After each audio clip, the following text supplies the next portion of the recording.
आणि 98व्या अखिल भारतीय मराठी साहित्य संमेलनाचा समारोप कार्यक्रम आज पार पडला। उपमुख्यमंत्री एकनाथ शिंदे, उपमुख्यमंत्री अजित पवार, मराठी भाषा मंत्री उदय सामंत यांच्यासह अनेक दिग्गज नेते आणि साहित्यिक या कार्यक्रमाला उपस्थित होते। या कार्यक्रमामध्ये अजित पवार यांनी अगोदर भाषण केलं। अजित पवार यांनी एकनाथ शिंदे यांच्या हलक्यात घेऊ नका या वक्तव्याचा उल्लेख केलाय। आमच्यामध्ये कोणतीही नाराजी नाहीये। आता परवाच एकनाथ शिंदे यांनी असा शब्द वापरला की मला हलक्यात घेऊ नका। ते कुणाला म्हणाले तेच कळायला मार्ग नाहीये आणि आता हलक्यामध्ये मशालीने घ्यायचं की नाही, अजून कोणी घ्यायचं असा सवाल सुद्धा अजित पवार यांनी उपस्थित केला। त्यांच्या या वक्तव्याला एकनाथ शिंदे यांनी आपल्या भाषणामधून प्रत्युत्तर दिलंय।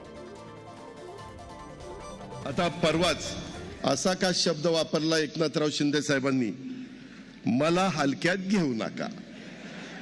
आता ते कुणाला म्हणले तेच कळायला मार्ग नाही।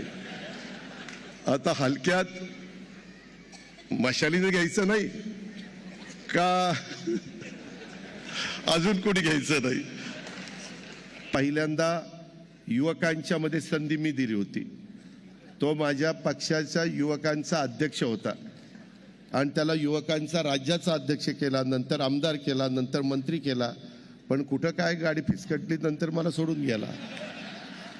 मला सोडून उद्धवजींकडे गेला, पण तिथं काही काळ राहिला, तिथून पुन्हा एकनाथरावांकडे गेला।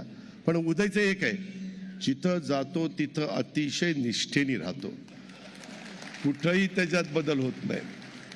म्हणजे तो मागचं सगळं विसरून जातो, ज्यांचा जो होतो त्याचा इमानद्वारे तो काम करतो। त्याबद्दल उदयला मानलं पाहिजे।